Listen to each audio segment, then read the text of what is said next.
حضرت بابا فرید رحمۃ اللہ علیہ کے تذکرے کے بعد شیخ محقق شاہ عبد الحق محدث دہلوی رحمۃ اللہ علیہ خواجہ نظام الدین اولیاء کے بارے میں یہ بات لکھتے ہیں. فرمایا کہ آپ پاک پتن پہنچے تو آپ کی عمر 20 سال تھی. کس کی؟ خواجہ نظام الدین اولیاء کی. بابا فرید شیخ فرید نے رحمہ اللہ نے قرآن پاک 6 مہینہ آپ کو تجوید پڑھائی. اللہ، یہ نہیں کہ پیر کی قرات ہی مجہول ہے. پیر کی قرات ہی مجہول ہے تو ہاتھ پکڑ کے کہتے ہیں امام صاحب نماز آپ پڑھاؤ. یہ بابا فرید ہے رحمۃ اللہ علیہ. لوگ ان سے قرآن کی تجوید پڑھتے تھے. کیا بات ہے، سبحان. حضرت خواجہ نظام الدین اولیاء رحمۃ اللہ تعالی علیہ، یہ خاص بات یہاں پر کر رہا ہوں، 20 سال کی عمر میں حضرت سرکار بابا فرید کے پاس آئے. 6 مہینہ بابا صاحب سے کیا پڑھی آپ نے؟ قرات پڑھی، تجوید پڑھی. اور اس کے بعد آپ نے بابا صاحب سے عوارف المعارف پڑھی، جو تصوف کی اعلیٰ ترین کتاب ہے. میرے آقا سرکار خواجہ شیخ شہاب الدین سہرورد کی کتاب. حضرت عوارف المعارف کے 6 باب کا درس لیا. اس کے بعد میں آگے عرض کروں گا آپ کے سامنے اہل سنت کی وہ عقیدے کی کتاب کہ جس میں ماتریدی مزاج پر عقیدہ جمع کیا گیا ہے. بابا فرید رحمۃ اللہ علیہ نے تمہید عبد الشکور سالمی آپ کو پڑھائی. اللہ اکبر. کس کو پڑھائی؟ حضرت خواجہ نظام الدین اولیاء کو. اور یہ کتابیں پڑھانے کے بعد سر پر خلافت باندھی ہے. یہ نہیں کہ وہ 4 دیگ لائیں تو انہوں نے خلافت دے دی، انہوں نے دروازہ بنا دیا تو خلافت دے دی، گاڑی بنائی تو خلافت دے دی. اللہ، بھائی یہ ذات کا مسئلہ تھوڑی ہے، دین کا ہے.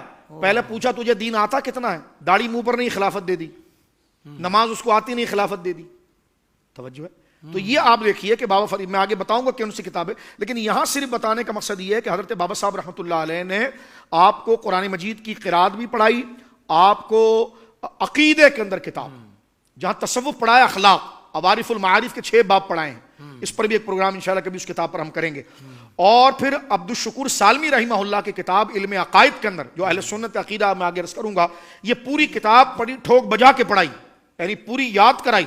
اور اس کے بعد امتحان لیا اور اس کے بعد سر پر خلافت کا تاج باندھا. حضرت خواجہ نظام الدین اولیاء بابا صاحب کے خلیفاؤں میں وہ اجلہ خلیفہ ہیں کہ آپ کی بہت بڑی لائبریری تھی.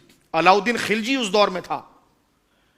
اور بابا صاحب کے ملفوظ کو بھی ہم ذکریں گے. بابا صاحب یہ نہیں کہ جہاں دیکھا کہ سیٹ کا دروازہ کھلا ہے تو وہاں چلے گئے. نہیں.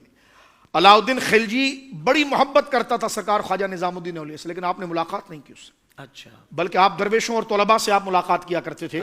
آپ کے خلیفہ اور آپ کے لائبریرین حضرت خواجہ اخی سراج، ان کے خلیفہ بہار کے اندر حضرت خواجہ علاء الحق پنڈوی، اور ان کے خلیفہ تاریخ سلطنت سمنا میرے آقا سرکار مخدوم عالم جو کچوچا مقدسہ میں آرام فرما رہے ہیں، حضرت مخدوم سمنا رضی اللہ تعالیٰ ان کے مرید ہوئے. تو حضرت سرکار بابا صاحب کا اور سلسلہ چشتیہ کا یہ فیضان ہے جو پاکستان میں پہنچا تو چشتیہ شریف میں میرے آقا سرکار سیدی مرشدی نور محمد مہروی رحمہ اللہ تک پہنچا. وہاں سے دیکھیں پھر یہ پیغام آ رہا ہے سیال شریف کی طرف، وہاں سے پھر تاجدار گولڑا کی طرف آ رہا ہے. تو یہ پوری نہر جو آ رہی ہے، جو اسلام کی نہر جو ہر خشک زمین کو سرکار کے اخلاق سے گویا کہ سرسبز بنا رہی ہے، یہ فیضان بابا فرید کا ہے. اور اوپر سے حضرت سرکار خواجہ غریب نواز رضی اللہ